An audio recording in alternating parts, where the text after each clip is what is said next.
All right. Well, gentlemen, thank you so much for joining me today. It really is an honor to have you here, Mr. Nate, and to have you here, Pastor Carl, just really to talk about race and the gospel. This is Black History Month, right? We're in the month of February, and we just came off of celebrating Reverend Dr. Martin Luther King Day back there in January. And just with all of the things happening in our country right now, all of the different discussions, we really felt like it was important to hear from just some pillars in our church about their experiences with race and how they interpret those experiences through their faith in Jesus Christ. And so thank you all so much for being here. If you wouldn't mind, let's just jump in. Talk to me a little bit. What was it like experiencing racism for you? Well, my experience, most of my experiences were work-related. Okay. Because I worked, when I went into management for a company, I was the only African-American manager in that company for 40 years. Wow. And in the beginning, there was a couple of situations which really brings to mind right now. Yeah. The first was a manager that, I was a department manager, and my plant superintendent at the time, he was fine until we went to affairs, parties, and that nature. And I recall one incident where he didn't realize I was listening, but he was talking to one of my managers and about me, and I heard him use the N-word as he was relating to me. Oh my goodness! And it's something that I kept an eye on him from after that. I really, be honest, I didn't trust him. To be perfectly honest. Yeah. So that was. The other incident actually happened in Chicago in 1978. I came out for an interview with the same company, and I was being interviewed with the plant manager, the plant superintendent. And at the end of the interview, we were sitting in the plant manager's office. The plant manager looked at the superintendent and said, "Do you have any black people living in your neighborhood?" He said, "No." He said, "I don't have any black people living in my neighborhood either." And then they looked at me, and I said, "What makes you think black people want to live in your neighborhood?" But that was two of the incidents that I experienced and work-related that still comes to mind. Yeah, for me, wow. Growing up in Chicago on the South Side, growing up in the 60s and being a young kid in the 60s, I just remember how prevalent and open racism was back then. And I remember, the earliest things I remember were walking into a store, and when they would hand you your change, they wouldn't touch your hands. Wow. And then I remember, as I grew a little older, going in high school. Well, it was before high school. Went to a Lutheran grade school, and we would play other Lutheran grade schools. And when we played the white schools, just the hate from the fans and even the kids on the other team. And these were at other Lutheran schools. Wow. Wow. So it was, wow, that was impactful as a kid. Yeah. But then we all funneled into the same Lutheran high school. Okay. And just to kind of come together in that environment and see how God changed the relationships. Wow. Was pretty amazing. Wow. Now, I won't say there was an underlying racism there, Right. but the fact that we can play sports together. Yeah. And then, we can hang out together in that environment, and to see us mature and those walls break down. And that would have been in, about 1973. Wow. Okay. So it was still, Chicago, the most segregated city in the world. I can attest to that. We would get along in school, and then when we go out to catch the bus to go home, we would either have to wait in school and race out to the bus stop when we saw the bus coming, because if we stood out on the street, people would drive by, throw bottles at us, call us the N-word. Yeah. So even growing up in Chicago, it's just unbelievable how people could treat each other. Yes. I was really amazed. I'd heard some about Chicago, but when I first moved here, as I mentioned earlier, it was very obvious initially how segregated Chicago was. Wow. Yes. Wow. Yeah. Wow. So even I tell you what, just to kind of finish up on that story, it was just amazing. I think we had a 30-year reunion. Wow. and just so many people flew in town, and just so many people were there.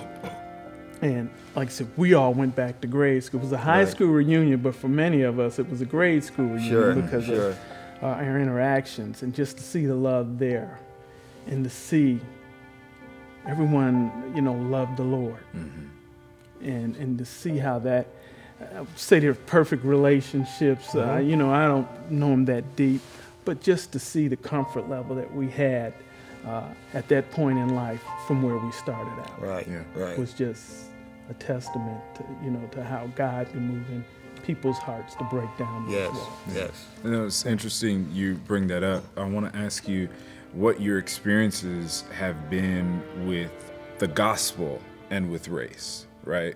There are all different types of things that we can read in the scriptures when Jesus talks about dealing with strangers or dealing with the immigrant or people on the fringe. How do you kind of interact with some of the words of Jesus and then the way that maybe our country deals with race? Well, I think I would really like to see the church become more involved in discussing race problems that we have today. I think there's a lacking, not only throughout the country, but I'd like to see the church lead the way in the discussions about race. It's something that most of us don't care to talk about. We talk about it in our own little groups, but openly we do not. In our men's ministry group, we talk about, we'd like to see the church discuss more about racism. And my own experiences after I became a Christian, it just reinforced what I was taught as a child, that racism was wrong and that you treat everyone the same. You treat them the way you want to be treated. And that's the way I've tried to live my life. And the more I become involved in the Word of God, it just reinforces that for me. Yeah. It's a difficult thing, I think, because it requires a lot of soul searching for people of any race to get into discussions, and the church really needs to be a forerunner. Yes. In leading those discussions, as difficult as it is. But even more so than the church, it has to be the people of the congregation that have to make a decided effort, no matter how comfortable it's going to be for them, to actually participate in those discussions. You remember when we did the cultural dinners? And it started out, it was the entire church.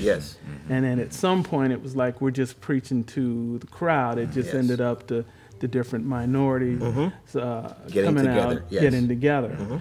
And I think it can be a difficult thing when you may come to something like that and feel like, well, if I'm white, I'm going to be attacked at this, or I'm going to constantly be badgered. But I think you need those discussions, though. And I don't think there was going to be any badgering or any intent of that, but there's going to be understanding through dialogue. And if you open up your heart and you can really learn some things. Speaking of work, there was a young man there during the election time when actually it was before the election, and he said, well, who are you going to vote for? And I'm at work, I'm thinking, I don't know if I want to get into that discussion because I usually don't do it at work. Right. So I said, Josh, and then I said, let me explain something to you. I said, as a black man growing up in the family that I grew up, we pretty much, you vote for Democrats. Yes. And then he said, yeah, my family, we pretty much vote for Republicans. We stood there, and he explained, he's a young guy, he explained his family's background. And he said, my dad, you work and you pull yourself up by the bootstraps, and there's no handouts. And he said, I kind of look at that. My dad's a businessman. And, we had a fantastic discussion. And I explained the history of why so many blacks vote the Democratic Party. And he stood there and listened. And he said, this has been tremendous. He said, may not change who I vote for. He said, but I have an I understand where you're coming from. And I understand why your family and you look at things from that perspective. And I said, Josh, fantastic. And I said, even though I understood some of what you were saying before we had this discussion, I said, you even brought greater revelation to me. as to why your family feels that way. That's the type of open dialogue I'd like to see in the church. I really would, at least led by the church, you know.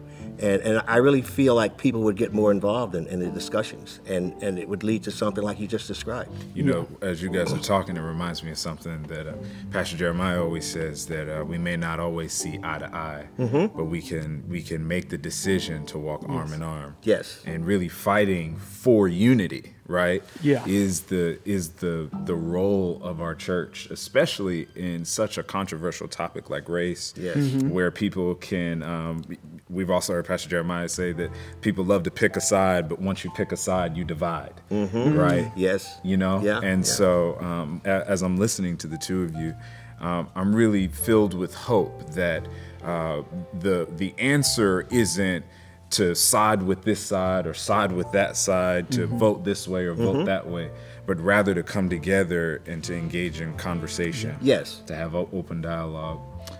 Just to kind of wrap up our conversation here, I want to ask you, for the younger generation that's coming up, younger generations that are coming behind you, I honor what you all have been through, what you've experienced, and I would love for you to say some words to the next folks who are coming up behind you. What would you want to share with them regarding this topic?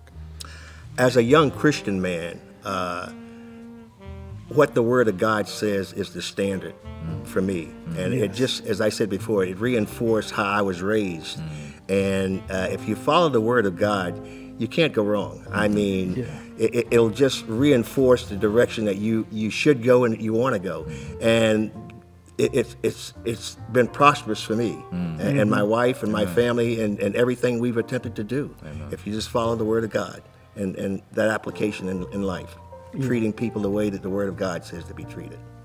Amen. I can't say it any better than that. Amen. Yeah, for this young generation, and Yes. also as we talk about, don't be afraid to dialogue. Yes. And sometimes you can have friends for years and years, and you will never get into a dialogue about Yes. issues of race and how you feel about it. But as I mentioned earlier, I think the thing is when you listen with a godly heart, with an open heart, you don't get offended.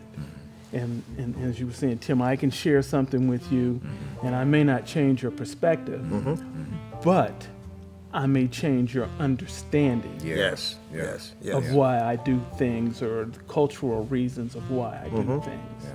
And I think you get that through dialogue.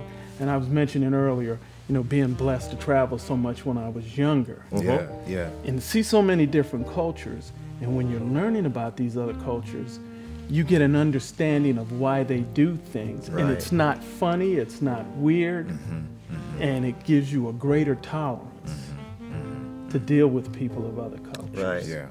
But you have to have that dialogue, and you have to be able to talk to people, That's right. to talk to them openly and freely. That's the key. Yeah, but most importantly, Yes. that love and that heart of God. Yeah. And like you said in the Bible, That's right. it tells us how we're supposed to live. It explains it there. That's it. Well, gentlemen, thank you so much. I believe that as we continue the conversation and look for more opportunities to bring cultural dinners, or I know down in the Brooktown Gymnasium, we do something on first Wednesdays where we bring in food and have conversations about different topics. This month, for first Wednesday in February, we talked about race and Black History Month and had some conversations with the students. But as we look for more opportunities within our church to have these conversations, I really believe the conversation that we've had here today will be a seed of hope as we carry forward in the future. I certainly hope so. Gentlemen, thank you so much. My pleasure. Thank you for having Pleasure. us.